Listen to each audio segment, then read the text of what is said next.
तो नमस्कार साथियों, मैं हूं विवेक तिवारी और आप देख रहे हैं श्री नारायणा नीट चैनल। आज के सेशन में बात करने वाले हैं डिजाइनर बेबी की। डिजाइनर बेबी सर, ये डिजाइनर बेबी होता क्या है आखिर? डिजाइनर बेबी जैसा यानी हम बात करते थे बच्चों एक समय सभी लोग कि क्या भविष्य में ऐसे बच्चे होंगे जिनके अंदर हम जो मनचाही क्वालिटी होगी वो डाल सकते हैं। अगर हम चाहते हैं मेरे बच्चे की आंखें नीली हों, मेरे बच्चे के बाल घुंघराले हों, मेरे बच्चे का स्किन टोन थोड़ा ज्यादा फेयर हो, मेरे बच्चे की स्माइल ज्यादा अच्छी हो, थोड़े लिप्स पतले हो, में थोड़े से यहाँ पे डार्क पड़ते हो, तो इस तरीके की क्वालिटीज अब पॉसिबल है। वैज्ञानिक इसी ओर काम कर रहे हैं और उन्होंने सफलता भी प्राप्त की है। तो महत्वपूर्ण हो जाता है ये सेशन हमारे लिए। बात करते हैं डिजाइनर बेबी पे। तो जब डिजाइनर बेबी की बात कर रहे हैं तो कैसे ये पता चल रहा है कि ऐसा पॉसिबल है? एक बहुत अच्छी न्यूज आई है, एक बहुत ही अच्छी न्यूज आई है। आप सबने हो सकता है देखी हो, और नहीं देखी है तो इसके बारे में आपको पूर्णतया समझाता हूं। देखिए, पहले न्यूज पढ़िए। डिजाइनर बेबी अब सपना नहीं, हकीकत है। क्या है 3% आईवीएफ तकनीक, यहां समझे पूरा प्रोसेस। देखिए बच्चों, ये 3% जो तकनीक है, 3% से समझ में आ रहा है 3 लोग होंगे और 3 लोगों के यहाँ गैमेट्स लिए गए हैं। यानी यहां पर 2 महिलाओं की आवश्यकता पड़ती है और 1 पुरुष की। फिर से बता रहा हूं, 3% गैमेट फ्यूजन क्या है? इनमें 2 महिलाओं की आवश्यकता पड़ती है और 1 पुरुष की। जैसा कि आप जानते हैं, जब पुरुष का शुक्राणु, जिसे स्पर्म कहा जाता है, ये जब ओवा के अंदर जाता है तो ओवा के अंदर इसका केवल हेड वाला पार्ट जाता है, नेक वाला पार्ट नहीं जाता। नेक वाले पार्ट से ये अलग हो जाता है। तो नेक वाले पार्ट में ही पुरुष के शुक्राणु में या स्पर्म में क्या रहते हैं? माइटोकॉन्ड्रिया। ये माइटोकॉन्ड्रिया ओवा के अंदर नहीं जाने पाते हैं, इसलिए पुरुष का केवल और केवल न्यूक्लियस ही जिम्मेदार होता है फ्यूजन के लिए। वहीं अगर हम मदर की बात करें तो मदर के ओवा में न्यूक्लियस तो होता ही है, साथ में अदर सेल ऑर्गेनील्स भी होते हैं। माइटोकॉन्ड्रिया, एंडोप्लाज्मिक रेटिकुलम, ये सब कुछ होता है। तो यहां पर जो माइटोकॉन्ड्रिया के अंदर आप जानते हैं कि mitochondria have its own DNA, इसके पास अपना खुद का डीएनए होता है। इसलिए माता के डीएनए में जो कुछ कारण है वो आप तक ज्यादातर आते हैं। और अगर माता के डीएनए में जो माइटोकॉन्ड्रियल डीएनए है, अगर उसमें कुछ ऐसे बीमारियां हैं जैसे कम सुनाई पड़ना, हृदय गति का बढ़ना, या कुछ अनदर जेनेटिक कारण हैं, तो वैज्ञानिक इनको ठीक भी नहीं कर सकते हैं। इन बीमारियों को ठीक नहीं किया जा सकता है। तो इन बीमारियों को अब ठीक करने में सफलता वैज्ञानिकों को मिली है। कैसे मिली है? तो ये 3% आईवीएफ किया गया है। इसमें होता क्या है? इसमें होता यह है, एक महिला और 1 पुरुष जो कि बच्चा चाहते हैं, इनके गैमेट्स को लिया जाता है। अब पुरुष के गैमेट को फ्यूजन जब कराना जाना है, कराए जाने से पहले फ्यूजन में पुरुष के शुक्राणु का न्यूक्लियस और महिला के ओवा का न्यूक्लियस निकाल लिया जाता है और इसको ऐसी किसी थर्ड डोनर के एग में डाला जाएगा। दाता जिसको हम बोल रहे हैं, जो अपना एग देगी, जिसमें माइटोकॉन्ड्रिया में कोई प्रॉब्लम नहीं है, उसके डोनर एग में इनको डाल दिया जाएगा, उसका न्यूक्लियस हटा करके। और अब ये बच्चा वहां बनेगा, इसलिए उस महिला के भी गुण इसमें आ जाएंगे। ठीक है ना? इसे कहते हैं 3% आईवीएफ। जरा बात कर लेते हैं यहां पे। तो ब्रिटेन के वैज्ञानिकों ने 3% इन विट्रो फर्टिलाइजेशन तकनीक से 8 स्वस्थ बच्चों को जन्म दिया है। कि 8 स्वस्थ जो बच्चे हैं आनुवांशिक बीमारियों से मुक्त हैं। इन बच्चों में 3 लोगों का डीएनए बच्चों शामिल है। मोस्ट यहां पे इंपॉर्टेंट है कि इन बच्चों में 3 लोगों का डीएनए है। न्यू कैसल यूनिवर्सिटी के अनुसार ये बच्चे माइटोकॉन्ड्रियल डीएनए में खराबी वाली माताओं से पैदा हुए हैं। जन्म के समय सभी बच्चे स्वस्थ थे और उनमें माइटोकॉन्ड्रियल डीएनए की खराबी ना के बराबर बच्चों पाई गई है। तो हाइलाइट्स क्या है कि ब्रिटेन के वैज्ञानिकों ने 3% आईवीएफ तकनीक का उपयोग किया है। 3 व्यक्तियों के डीएनए का इस्तेमाल किया है। 4 लड़कियां हैं, 4 लड़के हैं, जिनमें एक जुड़वा बच्चा भी शामिल है। बात करें तो अब वो दिन दूर नहीं जब माता पिता अपने होने वाले बच्चों की आंखों का रंग, बालों की बनावट, दूसरे खूबियों का चयन खुद से कर सकेंगे।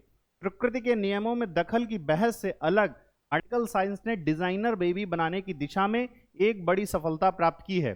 ब्रिटेन के वैज्ञानिकों ने 3% इन विट्रो फर्टिलाइजेशन तकनीक की मदद से 8 ऐसे बच्चों को जन्म दिया है जो कि आनुवांशिक बीमारियों से बच्चों पूरी तरह से मुक्त हैं। आपको बता दें कि इन बच्चों का जन्म 3 लोगों के डीएनए से हुआ है। इनमें 4 लड़कियां और 4 लड़के शामिल हैं। जिनमें एक जोड़ा जुड़वा बच्चा भी है। न्यू कैसल यूनिवर्सिटी के वैज्ञानिकों के मुताबिक ये बच्चे उन 7 महिलाओं से पैदा हुए हैं जिनमें माइटोकॉन्ड्रियल डीएनए में खराबी के कारण गंभीर बीमारियों के होने का खतरा पाया गया था। आगे चलते हैं। तो पूरी तरह ये स्वस्थ हैं बच्चे। वैज्ञानिकों ने बताया जन्म के समय सभी बच्चे पूरी तरह स्वस्थ थे और उनका शारीरिक विकास भी सामान्य था। माताओं के खराब डीएनए या तो जांच में नहीं मिला या इतनी कम मात्रा में मिला कि बीमारी की संभावना ना के बराबर है।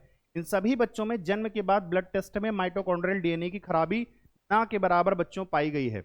अगर हम 3% आईवीएफ तकनीक से समझें तो ये क्या है, ये अध्ययन इंग्लैंड जर्नल ऑफ मेडिसिन में प्रकाशित की गई है। इसमें बताया गया है कि 3% आईवीएफ तकनीक के तहत मां के अंडे के न्यूक्लियस और पिता के शुक्राणु को एक तीसरी महिला के स्वस्थ अंडे में ट्रांसफर किया जाता है। इस रिसर्च की प्रमुख लेखिका और Newcastle University professor Mary Herbert ने कहा, माइटोकॉन्ड्रियल डोनेशन तकनीक को फिलहाल एक ऐसी प्रक्रिया माना जा रहा है जिससे खतरा कम होता है। अमेरिका में इस प्रक्रिया पर बच्चों रोक लगा रखी है। इंपॉर्टेंट यह है कि अमेरिका 3% डीएनए पर विश्वास नहीं कर रहा है। ऐसा इसलिए है क्योंकि इसके दौरान मां का खराब डीएनए शरीर में ट्रांसफर नहीं होता है। लेकिन आपको बता दें, अमेरिका में 3% आईवीएफ तकनीक पर रोक लगाई गई है, जबकि ब्रिटेन 2015 में ही पहला देश ऐसा बना जिसने इंसानों में माइटोकॉन्ड्रियल डोनेशन को कानूनी रूप से मंजूरी दी। वहीं उसी साल अमेरिका में से एक कानून के जरिए इंसानों पर इस्तेमाल करने से रोक दिया गया था। अब क्या होते हैं माइटोकॉन्ड्रियल रोग? माइटोकॉन्ड्रिया, क्योंकि आपको पता है पिता का जो शुक्राणु है उसमें केवल और केवल न्यूक्लियस जाता है, नेक वाला रीजन नहीं जाता है, इसलिए पिता का माइटोकॉन्ड्रिया तो जाएगा नहीं। माता का माइटोकॉन्ड्रिया है और उसके अंदर है डीएनए, और उस डीएनए में होती हैं बीमारियां। और अगर माता के डीएनए में बीमारियां हैं तो ये जनरेशन टू जनरेशन ट्रांसफर होती रहेंगी गर्ल्स के थ्रू। पुरुष इसको नहीं फैला सकते। हर साल करीब 5000 में से एक बच्चा माइटोकॉन्ड्रियल डीएनए की खराबी के साथ जन्म लेता है, जिससे कई गंभीर बीमारियां हो सकती हैं, जैसे मसल्स का कमजोर होना, सुनने देखने की दिक्कतें होना, दौरे पड़ना, विकास में रुकावट, दिल की बीमारी होना। ये बीमारी मां से बच्चों में आती है क्योंकि माइटोकॉन्ड्रियल डीएनए हमेशा मां से ही आता है। हालांकि पुरुष इससे बीमार हो सकते हैं लेकिन वे इससे आगे नहीं बढ़ाते। अभी तक इस बीमारी का कोई इलाज नहीं पाया गया है। तो माइटोकॉन्ड्रियल डोनेशन नाम से ये टेक्निक आई है और बहुत ही उम्दा टेक्निक है बच्चों। इससे बहुत आगे चल करके हमें लाभ होगा। अब देखिए, इसको मैं समझा देता हूं, आपको विधिवत समझाता हूं तो आपको बहुत अच्छे से समझ में आएगा। देखिए, ये है फीमेल का एग, ठीक है ना। मेल के एग के बीचों बीच में क्या होता है, आप सभी को पता है, फीमेल के बीचों बीच एग में होता है दैट इज न्यूक्लियस। क्या होता है? न्यूक्लियस। लेकिन न्यूक्लियस के साथ अदर सेल ऑर्गेनील भी होते हैं। तो यहां पर बच्चों माइटोकॉन्ड्रिया भी होगा। अगर माइटोकॉन्ड्रिया की आप फोटो जानते हो, माइटोकॉन्ड्रिया को आपने देखा हो, तो आपको पता है माइटोकॉन्ड्रिया में इसके साथ ही अपना खुद का सर्कुलर डीएनए भी पाया जाता है, ठीक है ना। अगर इस डीएनए में कोई प्रॉब्लम है तो प्रॉब्लम क्या होगी जरा वो समझिए यहां पर। तो जो पुरुष का स्पर्म होता है, ये अगर हम पुरुष का ऐसा स्पर्म बनाएं, यहां पर माइटोकॉन्ड्रिया ये नेक वाला रीजन होता है, ये नेक वाला रीजन होता है। नेक के बाद आता है टेल वाला रीजन। तो टेल को मोटालिटी देने को लिए एनर्जी खर्चा करता है माइटोकॉन्ड्रिया, और उसके बाद जब ये यहां पर पहुंचता है तो केवल और केवल इसका हेड वाला पार्ट अंदर पहुंचता है, नेक और टेल वाला पार्ट पीछे ही बेटा लेफ्ट बिहाइंड, पीछे ही छूट जाते हैं, पीछे छूट जाते हैं। तो जब पुरुष का यहां पर केवल हेड वाला ही स्पर्म पहुंच रहा है, यानी इसका केवल न्यूक्लियस पहुंच रहा है, माइटोकॉन्ड्रिया नहीं पहुंच रहा है, यानी पुरुष से यानी मेल से माइटोकॉन्ड्रिया वाला जीन यहां पर नहीं पहुंच रहा है। तो अगर माता के माइटोकॉन्ड्रियल जीन में कोई गड़बड़ी है तो अब जो बच्चा जन्म लेगा वो जेनेटिक डिजीज से ग्रसित होगा। अब किया क्या गया है जरा वो समझिए। डॉक्टरों ने किया यह है कि माता के न्यूक्लियस को निकाल लिया यहां से, और पिता के भी न्यूक्लियस को यहां से निकाल लिया है, ठीक है ना। ये दोनों न्यूक्लियस निकाल लिए गए, को फ्रीज किया गया होगा। फ्रीज करने के बाद ध्यान से देखिएगा, एक डोनर का एग लिया गया है, ठीक है ना, एक डोनर का एग लिया गया है। अब डोनर के एग में तो माइटोकॉन्ड्रिया होगा, में जीनोम भी होगा। चेक किया जाएगा कि इस माइटोकॉन्ड्रिया में प्रॉब्लम तो नहीं है। अगर ये स्वस्थ डोनर है, इसमें कोई प्रॉब्लम नहीं है, तो इसका जो न्यूक्लियस था इसको निकाल दिया जाएगा और इन दोनों न्यूक्लियस को यहां ट्रांसफर मार दिया जाएगा। जैसे ही न्यूक्लियस फ्यूज होंगे, अब ये ओवा जाइगोट में कन्वर्ट करेगा, डिप्लॉइड बन गया है, फर्टिलाइजेशन हो चुका है, डेवलपमेंट शुरू हो जाएगा, एम्ब्रियो बन जाएंगे, ठीक है ना। तो इस तरीके से अब इस एम्ब्रियो को किसी भी महिला के अंदर या उसी स्वस्थ में जो है, जो बनना चाहती है फीमेल, प्रेग्नेंट होना चाहती है, उसी में डाल दिया जाएगा, प्रेगनेंसी चालू हो जाएगी। तो भले इस महिला को प्रॉब्लम थी, बीमारी थी कोई, लेकिन यहाँ पर जो बच्चे होंगे वे सभी के सभी स्वस्थ माने जाएंगे, क्योंकि 3 पर्सन आईवीएफ टेक्निक है।